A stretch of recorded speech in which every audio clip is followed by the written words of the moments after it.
Again, we must operate with the utmost confidentiality and propriety.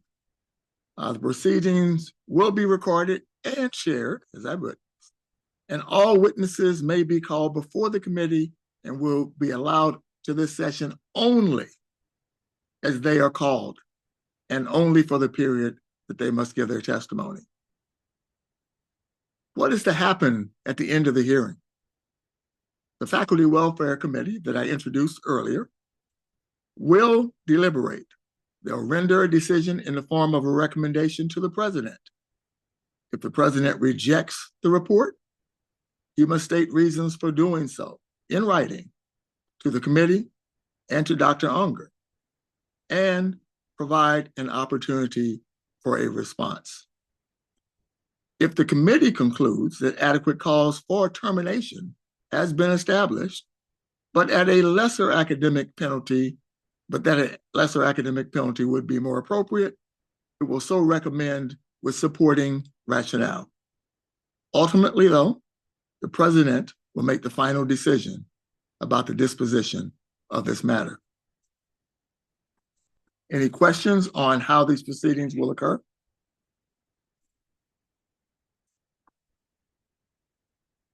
If we need to take a break throughout the testimony that comes forward, just so indicate and we can take a brief break. There is no need to rush the proceedings. There's also no need for us to sit in discomfort. Finally, I ask that each of you who are here remain face forward, that all devices be muted or turned off, and that you are alone in your rooms or surroundings. We must protect the integrity of these proceedings. If there are no questions of me, we will proceed and we will open the presentation of the case by Jody Mitchell.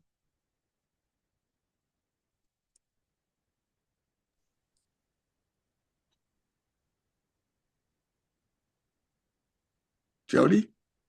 All right. Well, good afternoon. Again, my name is Jody Mitchell, and I am here today in the capacity of the investigator who was assigned to review a situation involving Dr. Unger in September of this year, 2025. So today I will present a summary of the investigation to include the policies that were taken under consideration, the evidence that was collected in the investigation, and the employment determination from Avila. So the investigation began following reports from Leslie Smith, Daniel Weigel, and Emily Kasperzak regarding Dr. Unger's interactions with a student named Sabrina Dunbar, who was or is enrolled in one of her classes. I think it's BI 360, I think it is. So Sabrina has a documented medical condition requiring accommodation that limits her ability to participate in outdoor field work. So outdoor technically meaning the outdoors.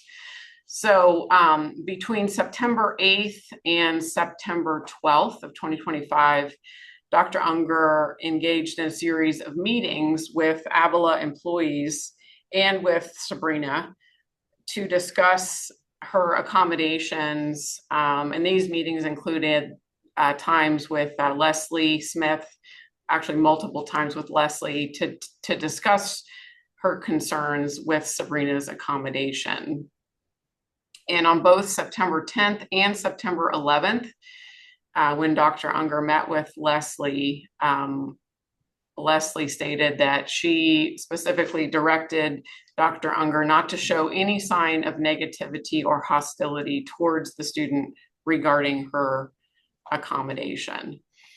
So the concern in the case arose when Dr. Unger's tone, language, and her conduct during interactions with Sabrina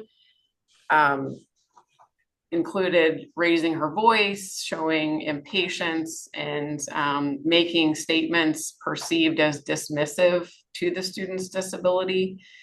as well as the use of profanity and inappropriate communication with Daniel after he ended one of the student meetings, the September 12th meeting, because Dr. Unger's behavior was causing discomfort for the student. So looking at that information, the policies that were taken into consideration in this case was the code of conduct, which is our ethics and professional conduct that is found in the employee handbook. And I'll just briefly, I'm not going to read the whole policy, but just an excerpt, because I know that the actual full handbook was given to you in the information packet. But the policy requires that all employees are expected to conduct themselves with integrity, honesty, and accountability, treating colleagues, students, and visitors with dignity and respect. Any behavior that disrupts the workplace, threatens safety, or reflects poorly on the university may result in disciplinary action up to and including termination of employment. And then the second policy was the faculty policy that's found in the faculty only policies 909.3.2, which is the tenure track faculty appointments termination policy. And again, that whole packet is in the information that you were given, but this policy specifically allows termination for adequate cause of a tenured track faculty related directly to a faculty member's fitness as a teacher, including failure to obey the published regulations of the university. The summary of evidence that were collected, all of that has been given to you, so I'm not going to go through it in detail, but what you have with you is witness statements from Leslie, from Daniel, and from Emily. And then you see 4 emails that were email trails really just concerning the student accommodation, so just conversation back and forth on email. Also included was Dr. Unger's 2024-25 goal assessment document, which is done at the end of last year. And then finally, the written statement from Dr. Unger following my meeting with her on September 17th. We had a conversation, and then my notes as well from that conversation. So that was the evidence that was collected as part of this investigation. Jody, may I ask a question? Sure. Would you give the reference to the handbook, the employee handbook that you mentioned earlier? You gave the one for the faculty, but the one for the employee. So it's the code of conduct, ethics, and professional conduct policy. So if you look at the handbook, it's on page 6.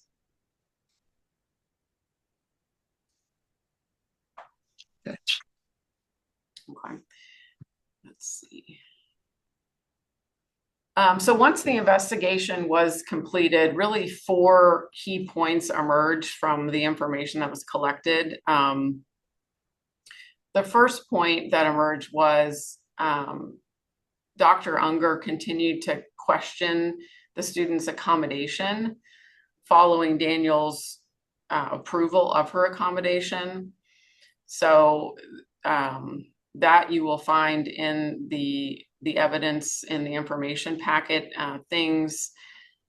Dr. Unger stated that she would be, since she would be allowing Sabrina an alternative assignment, that she thought it was unfair to other students in the class.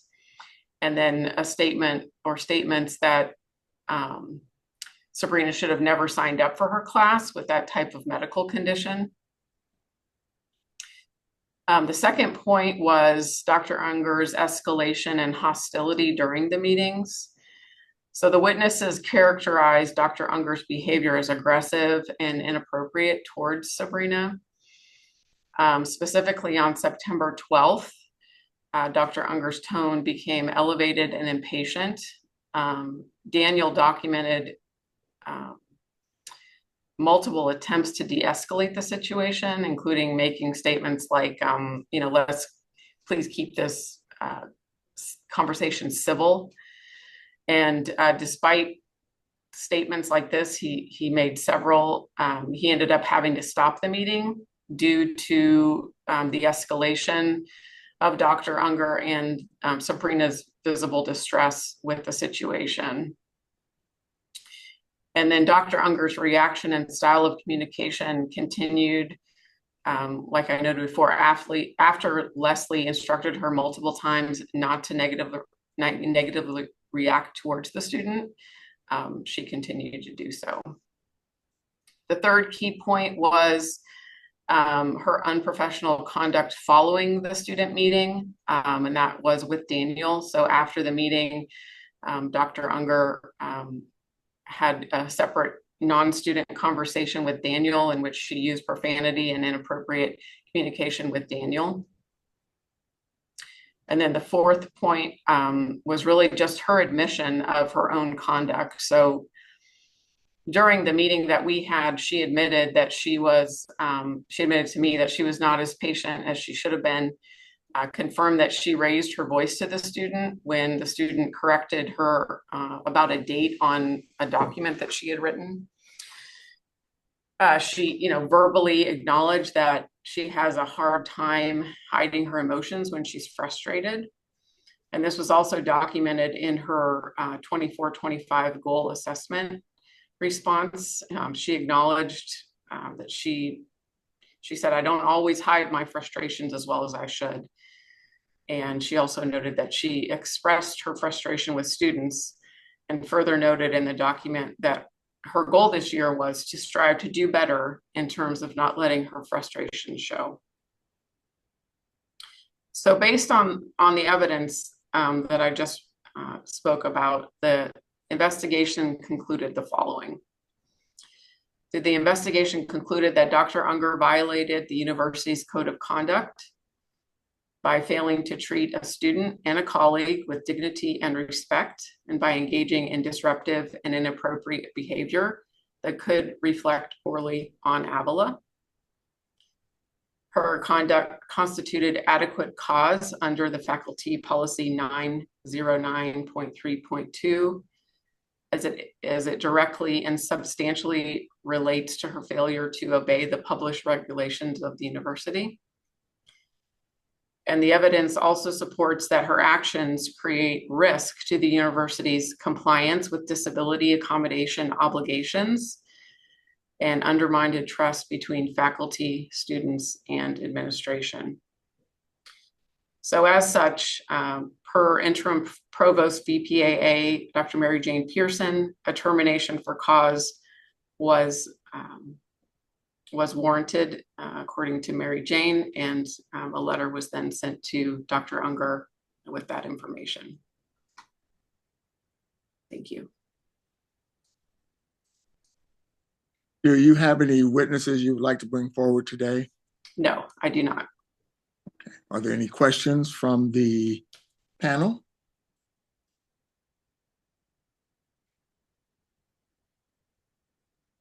I have a question. Yes. I think you just answered it, but I wanted to clarify the decision to recommend termination that came straight from the VPAA. Is that his decision? It was? Yes, that's correct. And yes, and there was a letter generated to Dr. Unger signed by Dr. Pearson. I saw that. And is that a decision that's made unilaterally, or is it in consultation? So I presented her with my investigation, the summary investigation that you all have a copy of as well. And then it was her decision based on that investigation summary as next steps. Thank you.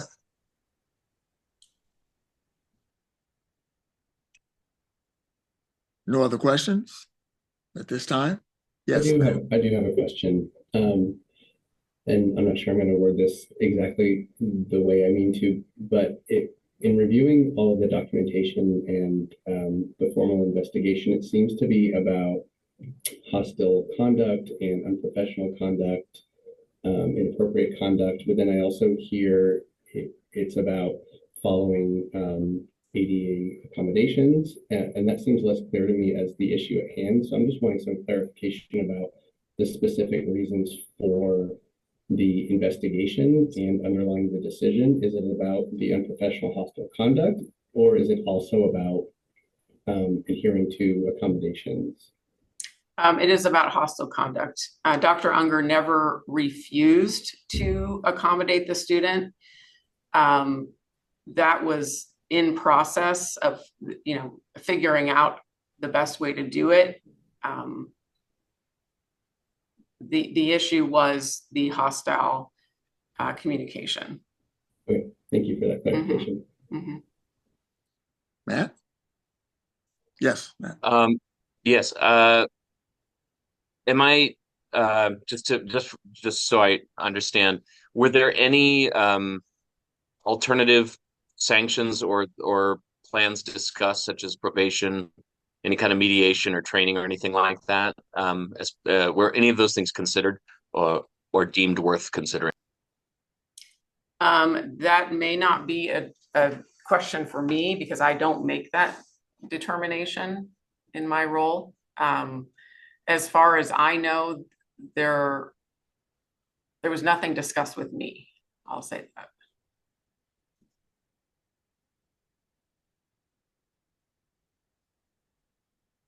Any other questions at this point? Thank you, Jody. You're welcome. Now we'll move on to the rebuttal of the presentation of the appeal. And that will be done by Dr. Unger. And I believe she will receive some assistance from Dr. Waggy. Floor is yours. I'm just finding the unmute button. All right, so I think that Dr. J might have sent you 2 or 3 additional documents this afternoon. No, Dr. J did not send out any documents. Okay. So Is he going to if send there them are out? documents you'd like to introduce as evidence, this is the place and the time to. Okay. So I first, so I'm going to read a statement because I wanted to collect my thoughts and to be able to cover everything I wanted to cover, and I probably have missed a few things. So hopefully, please be patient. I really appreciate the faculty members who have agreed to participate in this hearing. So as I just said, I've prepared a statement that I'm going to read. Copies of this statement will be made available to you. So Dr. J will send that to you. I would like to put forth the alternative laboratory activities that I created for Sabrina. These were deemed academically sound by Dr. Smith, and so I would like them to be a part of the record, particularly to show the care that was taken to accommodate her disability and at the same time meet course objectives. I also put forth a copy of my third-year review done by the Tenure and Promotion Committee to demonstrate that no interpersonal issues were noted and no suggestions for interpersonal improvements were made by them. I'd also like to call Malcolm Gold as someone who can speak to my professionalism in the classroom. Dr. J, can you join us at this point? He's with us. I will allow him in the room. Thank you.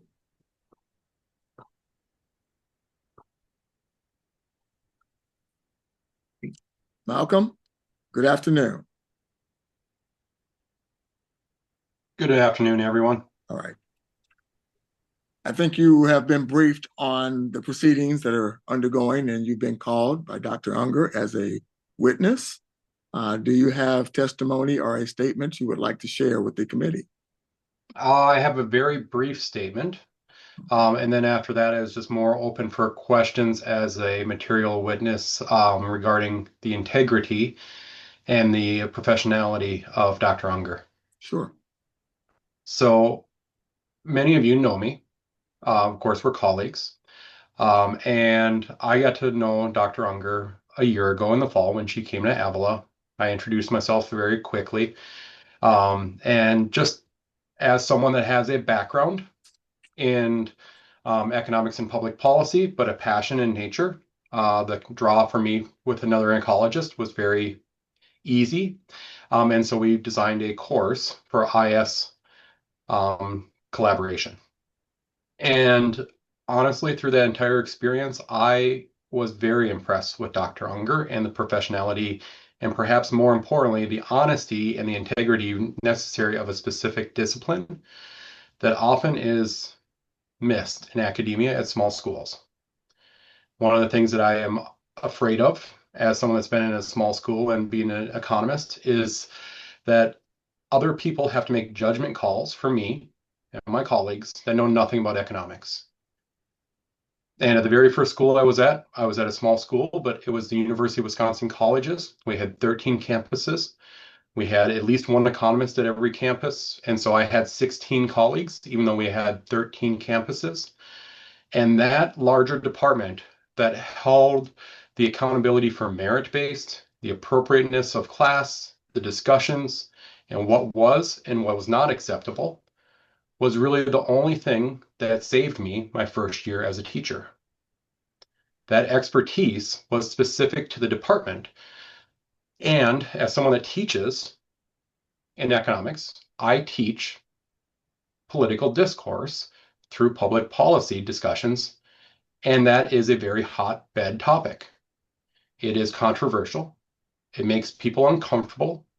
It makes heated discussions where people get angry. And that is actually something that is expected within macroeconomics. You can work on getting trained to be very, very conscientious so that you are a conflict resolution person, but we are not trained in that. And so as someone that has that background, that also has a background in economics where I spent 8 years looking at research on poverty and ethics and fairness, I was extremely impressed with the professionalism that Dr. Unger showed, completely consistent with being an ecologist and a field ecologist. The expectations of that department are something that, honestly, when I've seen that, there are obvious differences between people that are professional and act professional within the department and then those that don't. And as someone that teaches at a small school, the kindest way of saying this is that some people teach without the expertise, and it shows. Dr. Unger never showed any of that. Her area of expertise and professionalism was apparent in how she treated students, how we talked. More importantly, there was a huge issue with her background coming from Baker, where there was no disparaging marks. The emotions were real, but as an economist, I see the positive and the negative side. And anyone that is afraid to talk about the positive and the negative, I unfortunately truly believe doesn't understand reality. I never had any concerns with this, had never concerns any about teaching with her. And in the limited experience we had in the IS class, it was a wonderful perspective of having business students that liked me, that were willing to interrupt, willing to joke, willing to cuss and swear, willing to tell stories in class. And then we have an ecologist that they have never seen before, interrupting and making them think about something different. She did that always in an appropriate way where it made them think. The intention of a higher education institution. And so I am concerned of what maybe happened, but I know none of the situation that happened. I don't know any of the specifics. All I know is that my co-teacher for an IS class was no longer a potential teacher for the class. Today I had the opportunity to go to the field ecology class. I had no clue this was going to happen, but as I got out there, half the class was with me and we were looking at birds and insects. And the 4 students that we were with were asking about Dr. Unger. And I said, I don't know any details.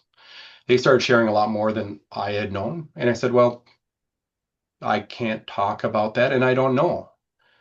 But then they just said, we miss her. And the reason we took that class was because of her and the positivity and the respect and the learning they got from her in that class. I didn't know that up until 3 hours ago. So at this point, if you have any questions about the professionalism or my experience, the only thing that I know about the instance is that Dr. Unger shared with me a letter that came from the VPA's office dated September 23rd, indicating that there was this hearing that was going to happen and that there had been an investigation about inappropriate actions for violation of the code of conduct for termination. Thank you, Dr. Gold. Are there any questions?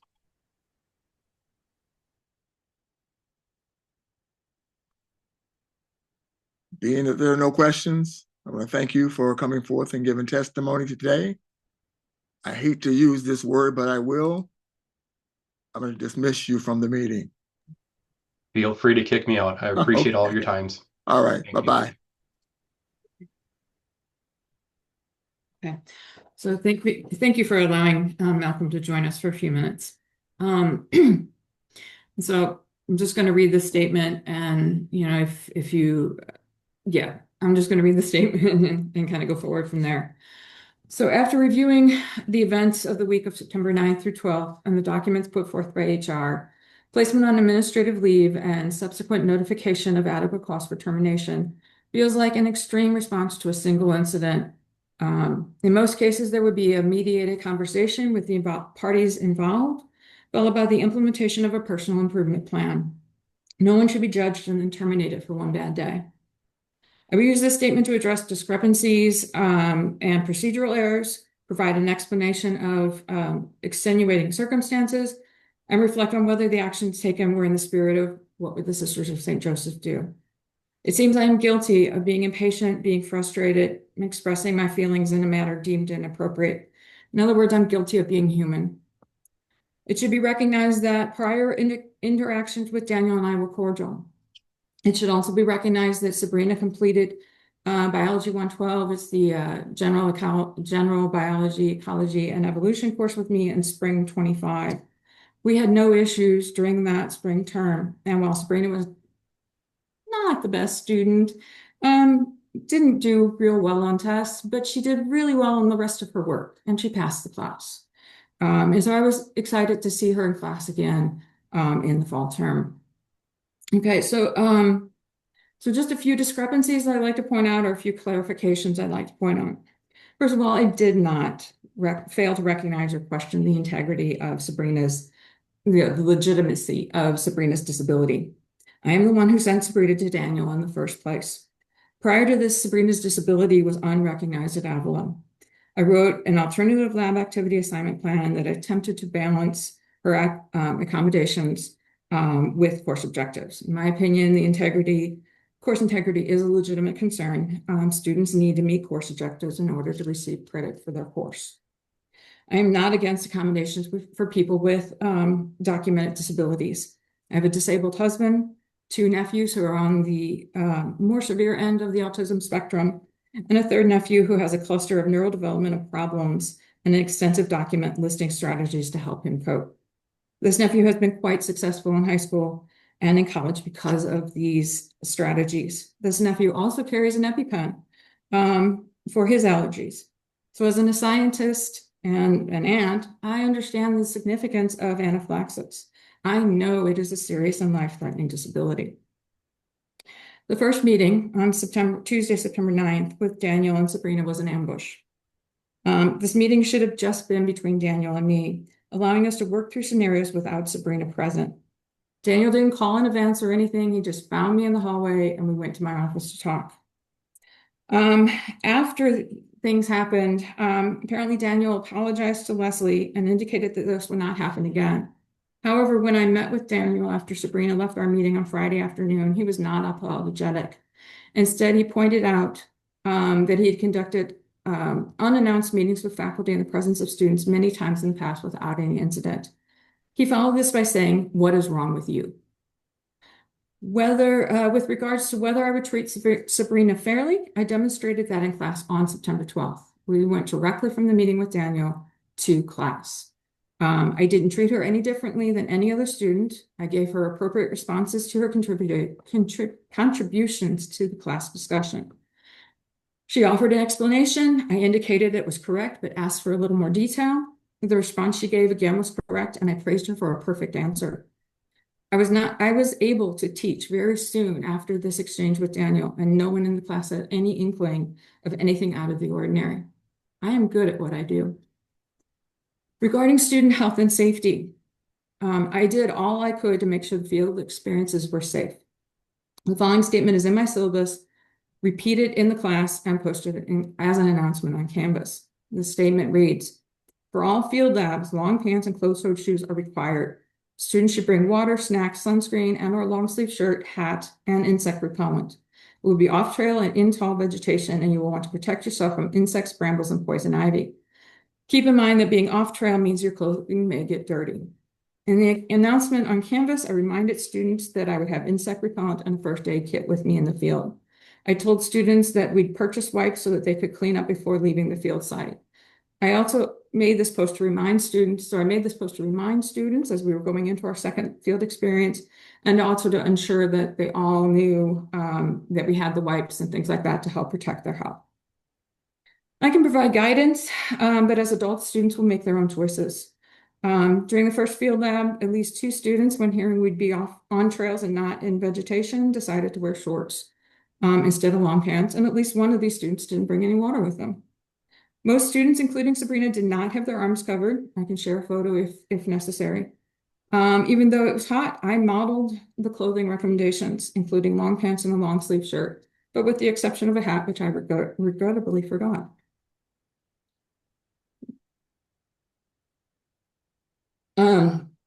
I point out these precautions partly in reference to Sabrina's apparent comment about students encountering poison ivy during the first field trip. I want to clarify that we were on trails the entire duration of the field experience, and note that one of these travels was wide enough for vehicular traffic. A guest who conducts citizen science research on butterfly diversity was the guide for this laboratory. Therefore, I was often in the middle or towards the back of the group, ensuring that students stayed together and stayed on task. This was especially true when we were on the narrower trail. Therefore, I was not the first person to see the poison ivy. When I saw it, I pointed it out to the group and described its distinctive features so that they could recognize it in the future. One of the students who was wearing shorts has taken a course with me each semester. So this was her 3rd semester with me. And we joked about choices and consequences. It was playful banter. It was not an attempt to make light of the situation, to make light of an outdoor hazard. Those wearing pants, including Sabrina, were at low risk because the poison ivy was low to the ground. Everyone was encouraged to remove their pants when they got home and toss them in the laundry. I also recommended that students wash up as soon as possible to remove any oils that might have gotten on exposed skin. It can be difficult to predict all the environmental hazards in the field, but I do take the health and well-being of my students seriously, and I prepare them the best I can for outings. In part of Leslie's testimony, I believe it was, there was a misquote regarding students' course preferences. I didn't say that students liked other professors better. I said that very few students choose to take my courses. For the most part, they only take my classes because they are required or because there's no other options left. So everything else is closed. Everything else is filled up. Many STEM students are more human-focused and less ecology-focused. This creates less demand for the ecology-focused courses, yet these experiences are vital for a well-rounded biology program. These courses are particularly important in a world facing climate change, environmental degradation, loss of biodiversity, and increased risk of zoonotic diseases. During our meeting on September 9th, Daniel stated that the thoughts and students of other students don't matter when determining how to accommodate a student with documented disabilities. This is true, but I ask, what about their academic experiences? Approximately 50 students had their educational experiences disrupted, first by banishing me from the classroom and canceling their classes, and then by replacing a veteran professor with an adjunct. I have often heard that the syllabus is a contract. It outlines what students can expect in terms of topics, assignments, and expectations. 3 weeks into the term, the students had settled into these expectations. In both of my biology courses, we were approaching an exam. So instead of me, the person who knows what was covered and what expectations were laid out, Someone else without this knowledge was now in the position to create and evaluate the students via an exam. Given the way I elected to teach my course this semester, there was little on Canvas for the replacement instructor to use when writing the exam. In addition, only the material for Unit 1 was published, giving a replacement adjunct little material with which to work with once Unit 1 was finished. As Malcolm testified, we were team teaching a course. This course has at least 25 students enrolled. As he indicated, most of them are not STEM students. So therefore, I brought a unique perspective to this course. I could raise questions, comment on students' contributions in ways that Malcolm could not. In addition, my real life experience with land management, you can ask if you want. Previous experience with land management would be important as we did our service learning activities and as we guided the students through their final projects. I don't know if Malcolm has been given any support. If he has not, then these students are not getting the educational experience that they signed up for. This course was supposed to be interdisciplinary and team taught, and now half that team is missing. If the situation were reversed, it would be a difficult pivot to cover the economics portion of the course without Malcolm present and without his expertise. It could be done, but it wouldn't be the same. Leslie also noted a comment that I made about all the joy being sucked out of the semester. I spent a lot of time over the summer reworking my courses to try and improve student participation and student learning. This is outlined in my end of the year report, which I believe you have a copy of. I was very excited about the fall term and all the things I had planned. For Bio 360, the ecology course in question, I had 4 guest speakers arranged to help broaden the students' experience in and understanding of the tallgrass prairie system. Our field site was Jerry Smith Park, which contains the only remnant tallgrass prairie in the Kansas City area. It's a very unique and special ecosystem. I was excited to teach upper level ecology course again. I hadn't taught it in about 7 years, and to be leading the students through a course-based undergraduate research experience, otherwise known as CURE. I had also planned a field experience and additional experiments for the Bio 112 lab, that's the general ecology lab. I felt these changes would really enhance their educational experiences. So I had all of this excitement coming in, and then in the very first class period, I was faced with student scheduling difficulties. So the first week of class, I helped a student in the Bio 360 class change their schedule because of a conflict with their athletic schedule. The student is on the women's soccer team, which frequently plays on Wednesday afternoons, and Bio 360 lab was on Wednesday afternoon. If the student was to remain in class, they would be missing at least 8 laboratory sections. While we were trying to resolve this conflict, the student's advisor came to my office to discuss the situation. One of the things he told me was that the student needed to give up her sport for education. While I agree that economics should come first, I feel students who use athletics to pay for their education are in a hard position. Participating in athletics often makes getting their education more difficult due to the requirements athletics puts on their time. We're all familiar with that. On the other hand, an athletic scholarship is better than a student loan. And so they feel, I feel that students who are athletes feel very crushed between having to play sport and wanting to do well in class. So both this student athlete and Sabrina said that they had no say in their, I know you're wondering how this is relevant. Both the student and Sabrina said that they had no choices. They had no say in their courses for the fall, and that they were just put into classes, that they were just given a schedule. They indicated that they were told no other options, that there were no other options. They're both close to graduation, and so this is true to an extent, but not entirely. After reviewing the student athletes' transcripts and program requirements, I was able to find other options for her. Since it was the first week of class, the issue was resolved quickly. Unfortunately, Sabrina's case was not easily resolved. While I doubt the complaints about their academic advising experience are entirely true, what is said here is what both students perceive to be true. In Sabrina's case, she didn't understand how some of her previous classes were counting towards graduation. Her impression was that they were not being counted, and she was upset by this.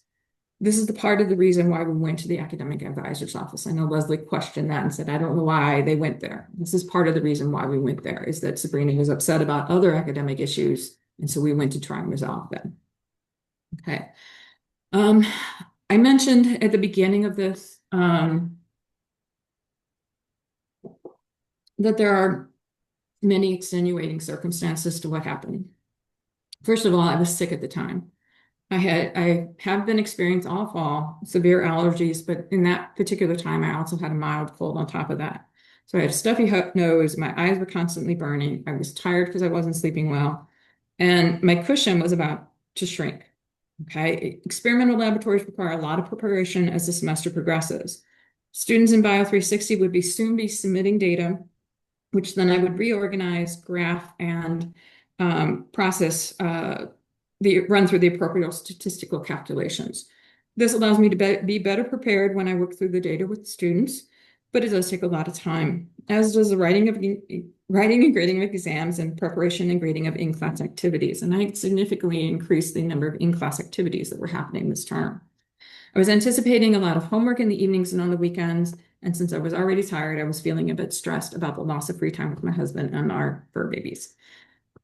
This year has been a difficult one for me and my husband. We lost his mother in February after a long battle with breast cancer. While we were mourning her, we were also dealing with a major repair to the foundation of our house. This repair was unexpected and took several weeks to complete and cost us tens of thousands of dollars. 1 week after burying my mother-in-law, my husband's younger brother had an apparent stroke. We later learned that he actually had a brain bleed due to an aggressive brain tumor. He had a glioblastoma. Over the next 70 days, we worried, we prayed, we did our best to support the family from a distance. His family lived in Atlanta. My brother-in-law passed on Father's Day. The day before he passed, we arrived at our vacation destination. We'd hoped a trip would help relieve some of the stress we were feeling, but instead we were faced with calls and texts at all hours from family, as everyone tried to make flight and hotel arrangements for the funeral. My brother-in-law's illness and death co-occurred with the loss of two of my husband's cousins. One of these cousins was buried within a day or two of my brother-in-law, and so family members had to choose which funeral to attend. In addition to the loss of family members, I lost a friend, I lost a former coworker, someone I worked with for 10 years, and I lost my cat. These losses are all within about a 6-month period. So I think it's suffice to say that we've suffered a lot of loss. My husband has ongoing health issues. He is fully disabled with the VA and Social Security. He's had several surgeries on his spine column, 2 of which occurred in 2024. He suffers PTSD from his time in Iraq. He also experiences a type of cluster headache that can last for months at a time, coming and going throughout the day, week, etc. He's had a couple falls recently, one of which resulted in a trip to the ER to have stitches to his scalp. As you can imagine, you know how the scalp bleeds. I walked into the garage and he was covered with blood. It was great. 2 weeks ago, on September 24th, he had a bone biopsy. We just got the results this morning, and fortunately, his bone marrow is fine. He has a surgery scheduled for a different issue later in October. He will have to have a surgery replacement in the near future. While we are grateful for the healthcare provided by the VA, there are a lot of paperwork which often gets lost. For one of his surgeries, 2 or 3 days before his surgery, they said, "You're not approved for the surgery." And we had been approved months in advance. So there's a lot of lost paperwork and so forth, and a lot of waiting. The upcoming surgery was deemed necessary in June. So we've been waiting for the surgery for 4 months. So in addition to experiencing some of life's biggest struggles over the past 2 years, getting married, purchasing a house, moving and combining households, my husband's health issues and surgeries, a change in employment, death of loved ones, financial strain due to foundational repairs, I have found Avila to be less than a welcoming environment. My assigned mentor has met with me once in my first term. More recently, they have acted like they don't even know who I am. Some departmental colleagues occasionally invite me to grab a soft drink, but they are also frequently in private conversations behind closed doors. On balance, I don't feel very included. I've been away for 3 weeks, over 3 weeks now, and none of my department colleagues have reached out to see how I am. Upon reading the documents presented to this committee, I was both shocked and appalled to read that my department chair was recording our departmental meetings to try and capture me in an outburst. I am sure that I am not the only person on this campus who had an outburst in a meeting. I do remember one meeting when an issue with an adjunct was brought up. Everyone else in the room knew about this issue except for me. I was upset that I hadn't been included. I have a lot of experience, and perhaps I could have provided some assistance. Perhaps I could have contributed something. I later realized that the issue had nothing to do with me, and therefore it was logical to not include me, and I did apologize. At no time did my department chair say anything to me about outburst during meetings. At no point in time was I placed on a professional improvement plan. Instead, they decided to tape meetings behind my back. All right, so fast forward to September 12th. At the end of the meeting with Sabrina and Daniel, I asked to speak to Daniel in private because I wanted to try and figure out how to better explain to Sabrina what I had outlined for the lab experience. As we were going through that outline, she seemed very confused and repeatedly asked similar questions over and over again. So Daniel said he wanted to talk to her first, and so I waited in the hallway. When Daniel called me in, I soon felt like I was under attack. The second thing he said to me was, "What is wrong with you?" As the exchange went on, it felt like my character was being judged by someone who knows nothing about me. I was being verbally attacked. I was being shamed. I started to spiral. I had been impatient and frustrated, and thus I was a horrible human being that had no place on campus and no place in the classroom. I doubt that this was Daniel's intent, but this is what I was feeling. During that meeting with Daniel, I revealed that I have a diagnosis of depression and anxiety. I didn't tell him all the details. The details is that I have a diagnosis of general anxiety disorder, social anxiety disorder, depression, and ADD. The depression was first diagnosed when I was in middle school, but I didn't receive any treatment for it at that time. Instead, I was told to read The Power of Positive Thinking. At the follow-up appointment, I was told to read the book again. So while this wasn't in Leslie's report, when she, and I didn't verbalize anything when Leslie suggested that I read the Dignity book, this was not well received, but I didn't say anything to her at the time. My depression is chronic. I have a highly sensitive form of anxiety, and I will likely be on medication for the rest of my life. And let me assure you, I take my medication daily. Daniel was confrontational and treating me unprofessionally. When he observed I was in distress, he should have backed off, but instead he kept attacking me. What he was saying and how he was saying was pushing me into a severe anxiety, complete with extreme self-loathing. This is where I go when I'm shamed. He should have backed off. In his notes, he described my body language and how upset I was, but he didn't show me any kindness. Instead, he pushed me to the breaking point. In hindsight, I should have ended the conversation in a different way. I left abruptly because I had to get back to something close to normal prior to my meeting with the Biology 360 students. I have never used the F word in reference to my class or my students. There was no compassion from Daniel and no one else, not the dean, my department chair, departmental colleagues, HR, or any counseling staff came to see me Friday afternoon to see if I was okay. Instead, the university president was suddenly at my door telling me to pack my things and go home. When I asked if I was being fired, his response was basically not yet, that there would be an investigation. There was no indication of how long the suspension would be or what was being done for my students in my absence. Suspension has affected my mental health. I've experienced varying degrees of depression and anxiety, along with many sleepless nights over the past 3 weeks. The suspension and the evidence presented does not take into account my full record. I've taught at the collegiate level for close to 30 years.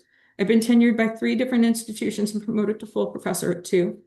I've worked with students of all abilities, not just disabilities, and have never once denied accommodations for students with documented disabilities. I have worked with students on the autism spectrum, as well as those who need extended time for tests, extension assignments, and note takers. I've referred at least 3 Avila students, including Sabrina, to Daniel for health-related disabilities. And I probably should end there, but I want to point out a few procedural errors.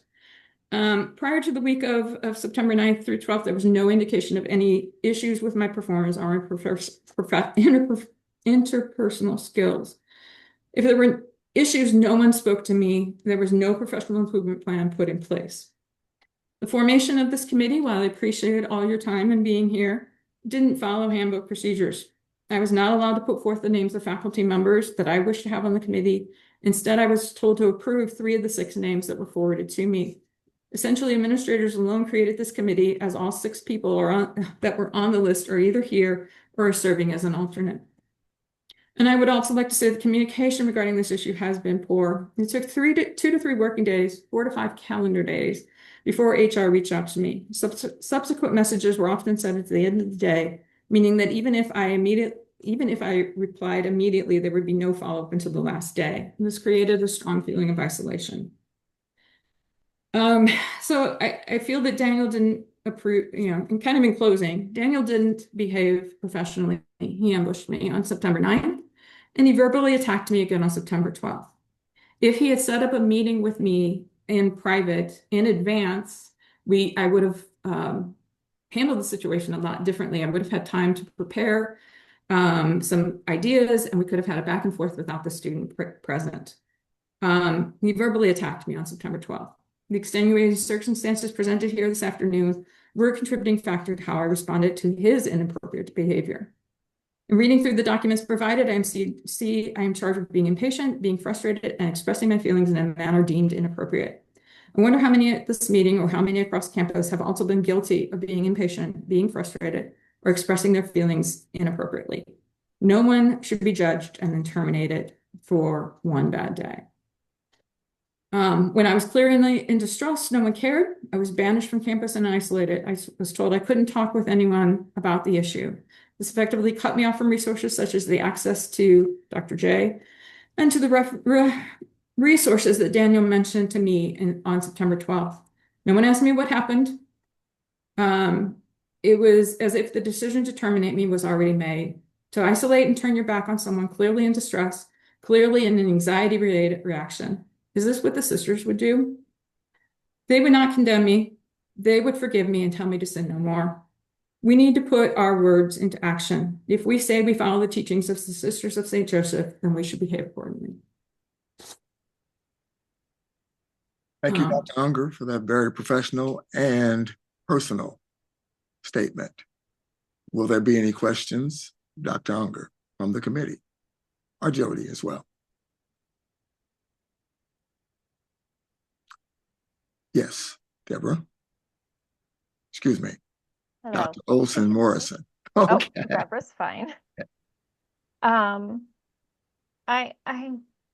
So from your statement, Dr. Unger, it seems like there had been a history leading up to these incidences, and the incidences, this is just my interpretation, and please correct me if I'm wrong, that the incidences were such, it was like the straw that broke the camel's back. I might be wrong about this. So that's kind of why I want clarification on this kind of like catch-a sort of mentality that you experienced in meetings. I would like to know more about that. And I would like to know the history of the evidence suggesting emotional ability or, dysregulation when it comes to showing frustration or whatever. So I'd like to hear more about that and your experience in the department and why. I mean, if I'm wrong about this, seems like it was the straw that broke the camel's back, I guess. In some ways, yes. Like I said, there's been a lot. And so yeah, there are times where, where I'm more sensitive than other people might be about little things. And so, some of the frustrations, where I might have raised my voice in class were things that I think any of us would raise our voice about, perhaps. I had a student pull out a cell phone during a quiz, verbatim, right in front of me. So it's like, put the phone away, or it's like students coming in late or leaving early or things like that you're just kind of correcting, and you're correcting in a stern manner. So in some ways, I think that Joe, my husband's upcoming, the bone biopsy and the upcoming surgery are something that is weighing on me, were weighing on me. And so just never, like feeling like as soon as we got a break, something else happened. I would have done much better on the September 9th meeting if Daniel had sent me an email and said, can I talk to you about this? Let's meet. And we could have gone through things, just he and I. I feel there was a lot of pushback from him because I was using the wrong words. So I used the word accommodation. He reminded me that I don't assign accommodations. I assign a way to help with the accommodations. And so it was like I was getting caught on semantics. I was getting caught on technicalities. And I was just kind of bubbling up from that. I think we have to take into consideration too that I've only been at Avila for a year. So I suggested something that apparently isn't possible to do at Avila. You know, so it's a lot of like, yeah, I've kind of lost your question. So if you would clarify what else you would like to hear. Right. In terms of like faculty meetings that you had in the department and that sort of catch-your attitude, and I'm not going to like make any judgment on whether or not I think that was appropriate or not. That's not the point. What I'm curious about is what is your perception of sort of why that was, they felt, I mean, you can't guess, but when I say straw that broke the camel's back, it's like, was there a series of behaviors that were perceived as labile and inappropriate? And this instance was sort of the incident Behaviors that about said, me? okay, this is enough. Yeah, sort of like in the faculty meeting. What is your perception of why, what was, I'd like to hear more about what the reason was that they were recording and the gotcha kind of mentality, because that, I'm really curious about that. I am too. Do you know why or what that's about or what was going on there? I can think of the one incident I told you and maybe one other. And so when I read that they were going to take meetings, like I said, I was like taken aback because no one had ever come to me and said anything about behaving inappropriate in meetings. And I think that we've all been in departmental meetings that maybe got a little boisterous or, you know, stepped on somebody's toes or something like that. And so I just, yeah, I wish I could explain more what they were thinking or feeling, but I have no idea. Um, I, I could think of like one, maybe two times where I might have had an outburst. So to find out they wanted to tape meetings to catch me in something is just really disturbing to me. Dr. Olson Morrison, possibly if that was mentioned in some of the documents that were sent to the committee. Yes, it was in Leslie's letter. You can actually inquire and Jody could have some explanation for that. So that would be something you could inquire about.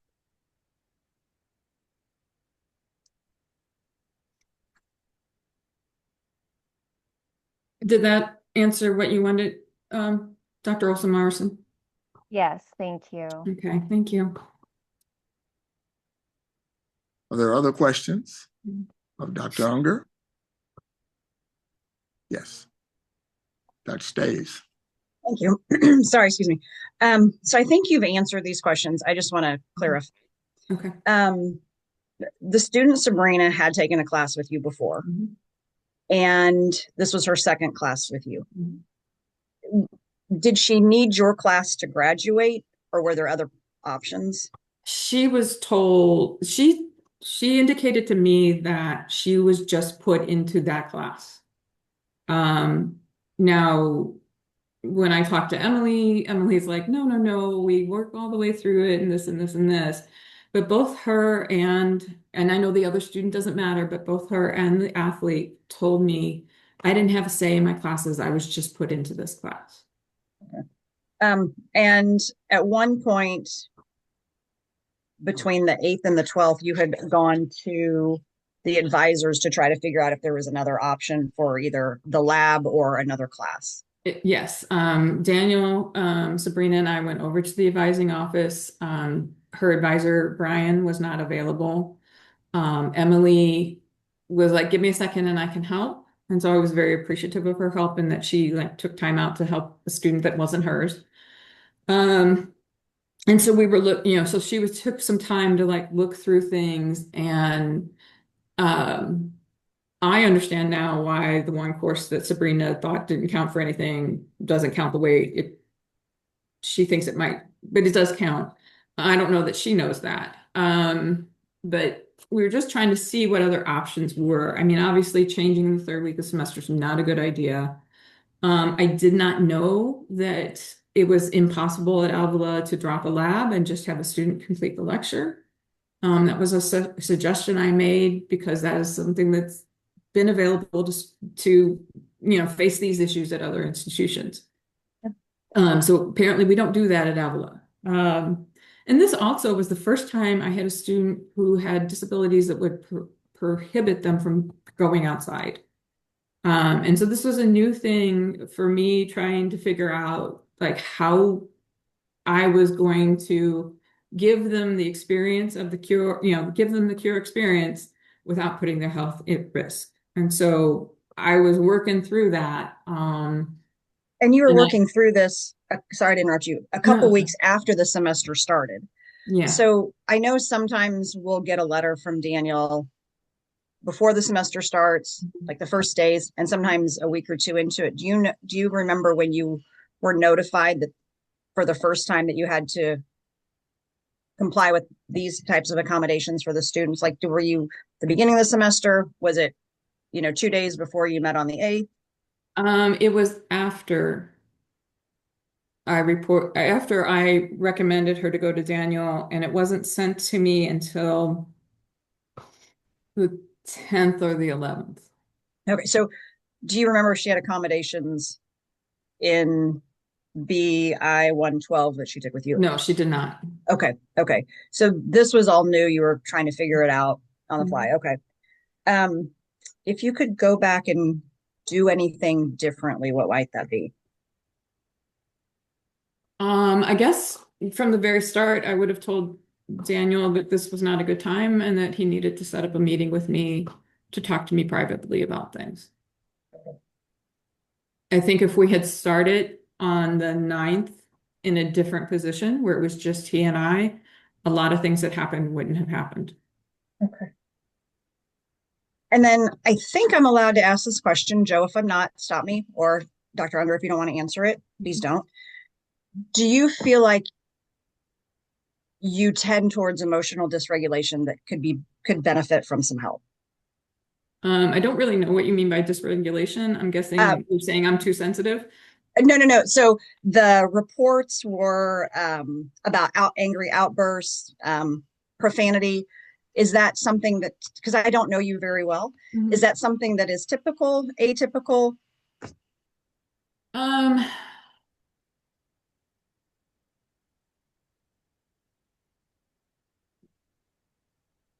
I don't, I can be expressive. I don't, usually I say profanity for my friends and family. Um, um, uh, I don't know. Thank you. And that is all my questions for now. Thank you. Okay. Other questions? Yes. Dr. Unger, I kind of a follow-up question to what Dr. Stays was just asking.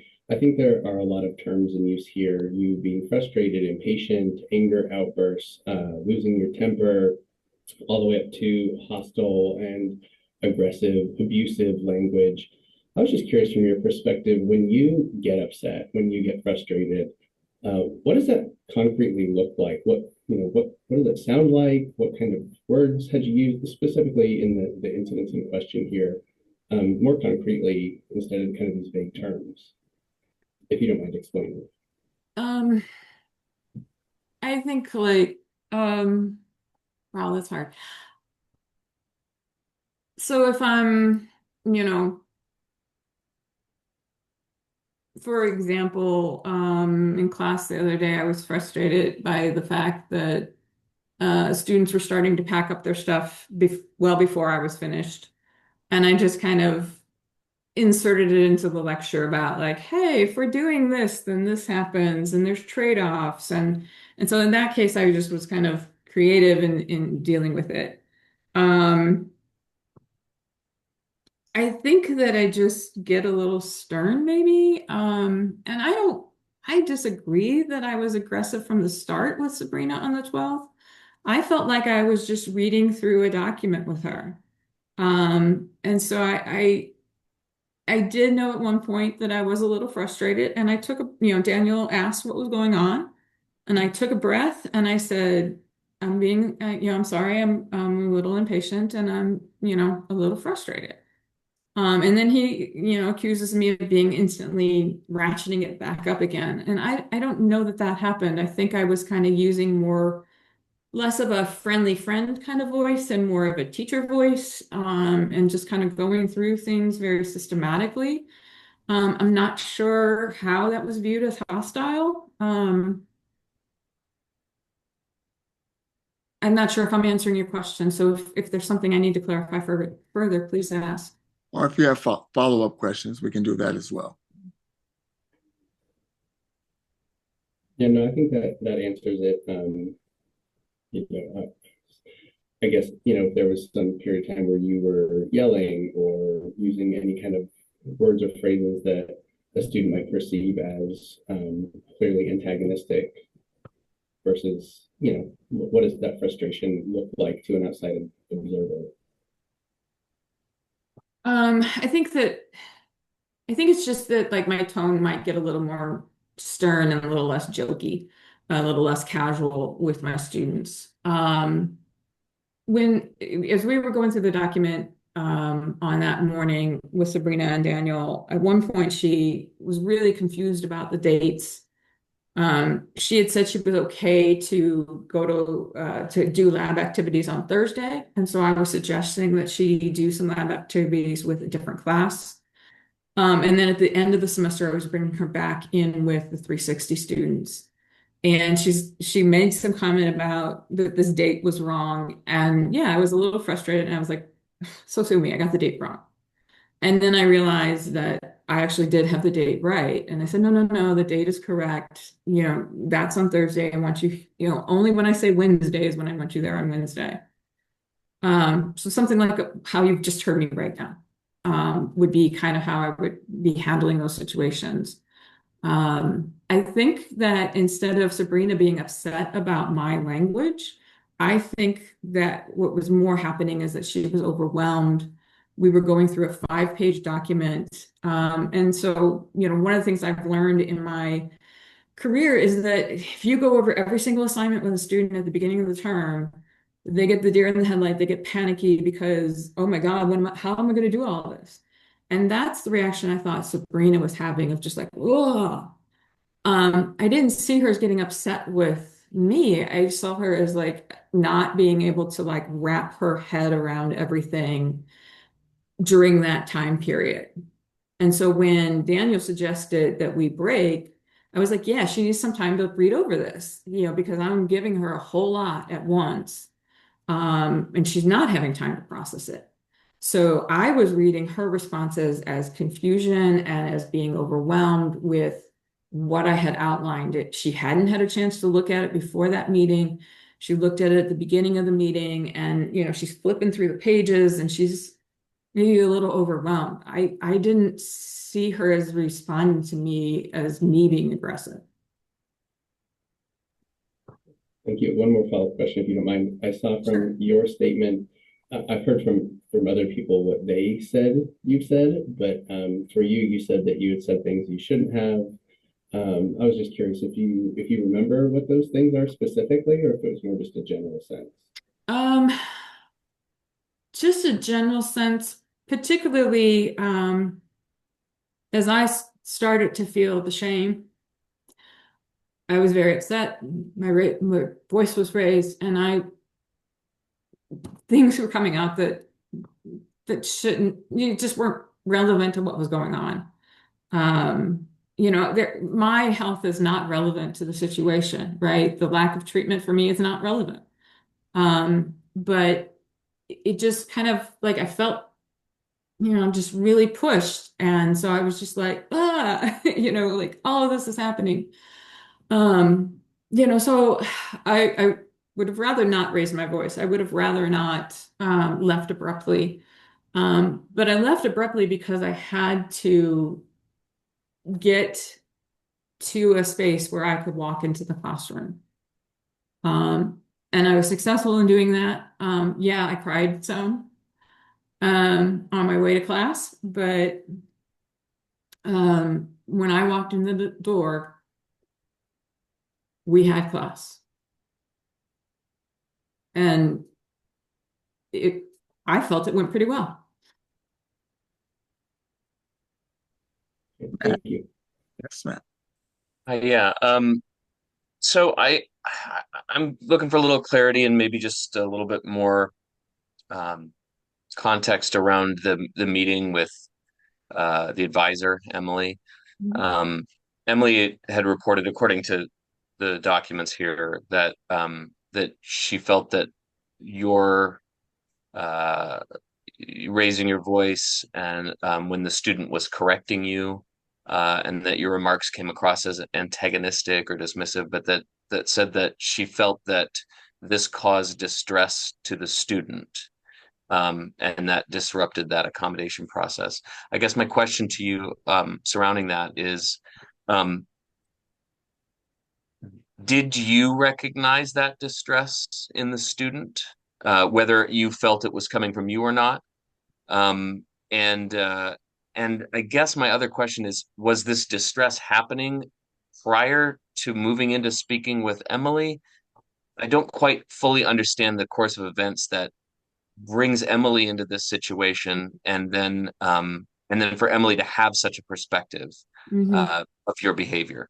So when we were in my office, I brought up the idea of like, could we set it up that she was just in lecture and not in lab? And Sabrina raised a question, kind of like, well, then I might be short, I might not be full time. And I was like, well, maybe there's a class you can pick up, like a 1 hour credit class you could pick up at midterm. And Sabrina was talking a lot about, I have to graduate in May. I need to graduate in May. And I'm sensitive to that. And then she also brought up this other class that she felt wasn't counting right. And so we were like, okay, well, we can't answer all this. I couldn't see her academic record. I'm not her faculty mentor. I can't see her record. And so I thought, well, if we go to someone who can see her record, we can see, is this a class where she absolutely has to take it right now? Or could she, could we do something else for it? Okay. And I understand that she has every right to take my class. Again, I was processing this as we went. And so I wasn't necessarily coming up with the right and best solution first. I was throwing out other ideas and then, realizing on some level, either being told or realizing myself that they were not appropriate ideas. So I think that Sabrina was upset when we went to Emily's office because of this other issue and because of her, I need to graduate. Okay.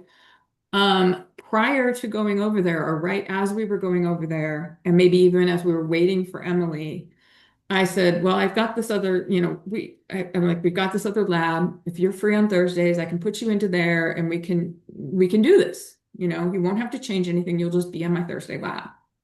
And so that seemed like what our decision was while we were sitting in the hallway.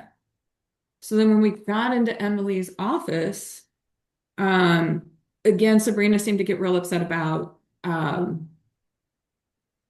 this other class that wasn't counting or wasn't counting. And she kept saying, like, one of the phrases that she said often was like, why can't I just not go to those 4 labs? And 4 labs out of 16 labs is a big chunk. And if she didn't go to participate in some way so those 4 labs were data collection and data and sample collection and data collection. So if she didn't go to those labs, she would miss out on that part of research.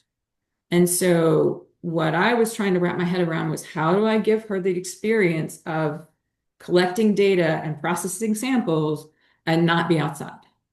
And so the Bio 112 class, I had worked in some experiments into that class. And so my idea was she could come into that class and do experimental design with them, set up experiments, collect data, but then I wanted her to do the assignments that fit her class, not their class. So I wanted her to come back in at the end of the term and be with me in 360 so that she was getting the 300 level assignments and not the 100 level assignments. And so as we got into Emily's office, she's getting upset about her schedule. And all of a sudden she's asking who Emily's supervisors were. And I felt bad about this. I was like, I don't want Emily to get in trouble. And so I was like, no, no, no, wait, we got a solution. And she's like, well, that's all I want. And it's like, okay, so I might have jumped in when after she asked for Emily's supervisors, I kind of jumped in like, no, wait, don't do that. Because again, Emily was doing us a favor. And I felt like, oh, all of a sudden she's going to go to Emily's supervisors and complain about Emily. And I didn't want that to happen because Emily was. So that's where I might have like jumped in at a moment, just to be like, wait a minute, we already have this solved. Why are we asking for supervisors? I didn't say it in that way, but I was like, we already got this solved. So that might be, I'm sure that that's one part where Emily felt that I raised my voice because I was like jumping in to say, please don't contact her supervisors. That gives a lot of context to that scenario. I appreciate that. There is still one element of the question that I'm just curious if you can address, which is, did you perceive distress on the student aside from their concern about just wanting to change a course, or did that seem like that was entirely the distress that you were experiencing from the student?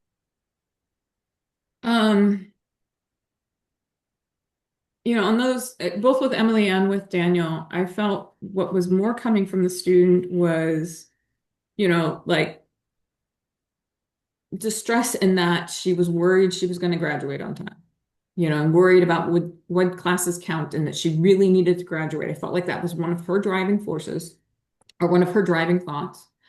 And she couldn't like understand why she couldn't just drop 4 labs. And so it was kind of like those things were going on. And I feel like in the meeting with Daniel on the 12th, I feel like she was overwhelmed. I did not perceive her being upset by what I was saying necessarily. But also in both Daniel's office and in Emily's office, I was sitting behind, I was kind of in the corner. So in Daniel's office, he was behind his desk. She was sitting at his desk. I had a chair in the corner. In Emily's office, she was sitting at Emily's desk. Daniel was kind of forward, but by the door, and I was in the corner. And so I was not necessarily in a position to read a lot of her body language or her facial expressions. Thank you very much. Thank you. I know we've been sitting for quite a little while. Before we get closing statements, would you like to take a break? Yes, no, maybe so. I see one yes. All right. So what I will do is I'll pause the recording and we can turn your cameras off, all of that, and then we'll come back at, I've got 4:52. How about 5:10? That too long? 5:10? 5:10? Going once. 5:10 it is. See you guys at 5:10. Thank you.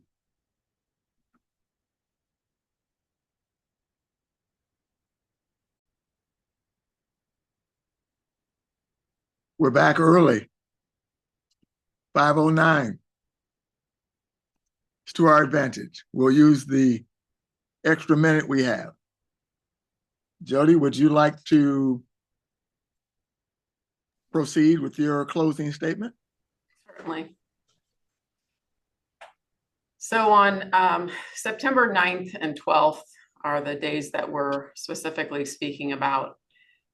Dr. Unger's actions demonstrated serious professional misconduct, disregard for university expectations of respectful and ethical conduct, and a breakdown in her ability to perform her faculty duties consistent with our mission and values. The investigation that was conducted substantiated that Dr. Unger engaged in hostile and dismissive conduct towards a student with a documented disability, used profane and inappropriate communication with a university colleague, and acknowledged impatience and loss of composure with a student on multiple days, not just one day. Sabrina was present at multiple meetings in which Dr. Unger was admittedly angry and frustrated because of Sabrina's medical accommodation. And all of these things place Avila at a heightened legal risk. So when looking at the investigation and the policies that were mentioned earlier, what is looked at is, does the policy show that the actions, basically, was the policy violated, and then does the policy allow for termination as a result? And the answer is yes. Thank you. Dr. Unger or Dr. Waggy, would you like to provide a closing statement? I am going to give the floor to Dr. Waggy. Okay, so I have a closing statement. I have a bit of a procedural concern that I would encourage the Faculty Welfare Committee to follow up on, besides the ones that Dr. Unger brought up, and that is the notice of Dr. Unger's suspension was delivered in person by the president. The president is also the person to whom the committee's recommendation is going. And so I have concerns about that being a potential conflict of interest because he's going to be making the decision for termination or not. And I just would encourage the committee to explore that. I don't know what the answer is going to be, but I think it's worth exploring. Second, I think that this is a nuanced case that has a lot of pieces, but to me, it boils down to three main considerations. The first is that the first consideration is whether the punishment fits the crime. And that is like, okay, expressing frustrations, it's not the same as issuing threats, particularly the frustrations that did not happen in front of the students.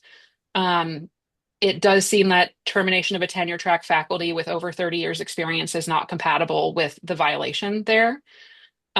Second, I have concerns about the handbook procedure. I believe, according to the handbook, Dr. Unger should have been given a performance improvement plan after this event, not suspended or terminated. This gives me anxiety. I asked Dr. Unger if it was okay to say this. And I, as a person who identifies as a highly sensitive person, it gives me a little bit of anxiety that I see that there was some escalation and pushing by Daniel, and that I may have acted the same way under similar circumstances. And then finally, as somebody who believes in the mission and values of this institution, I am a CSJA. I also would raise the point that I don't think immediate termination is within the spirit of the Sisters of St. Joseph. I think we're a little different in that regard. And I would encourage the committee to consider that when providing a recommendation moving forward. Thank you, Dr. Waggy. Yeah, thank you. Well, what happens next actually was explained earlier when we first began. The Faculty Welfare Committee will take everything into consideration as they deliberate towards a final report that will then be delivered to the president. That recommendation can either be accepted or rejected by the president, in which case he, in this case, would have to explain in writing his rationale. So we don't have to have our session extended tonight. The deliberations can occur over the next day or so. I know we've heard a lot of information. I'd like for you to take all of that into consideration. If there's information, and I know Dr. Unger's documents still need to be provided to you, Jody, and to the committee, we will send those out this evening. but I'd like for you to take everything in balance, and then we will convene for deliberations with some direction or sense of direction that I can provide. That good with everybody? Yes. Dr. I just McCall. have a question. Somewhere it stated that the decision would be made within, or the recommendation would be made within 48 hours. That is So not I'm just correct. wondering when we will reconvene. Well, I'm going to poll all of you and see what the best time for us to reconvene is. So I'm not going to let the committee go just yet. I will excuse Jody, Jordan, and Irene from our proceedings. Thank you for providing the information and being as confidential going forward and providing us with personal insights. I think that's overwhelming in a certain regard. Thank you all. I'm going to say goodbye to you three. Everybody else, stick tight.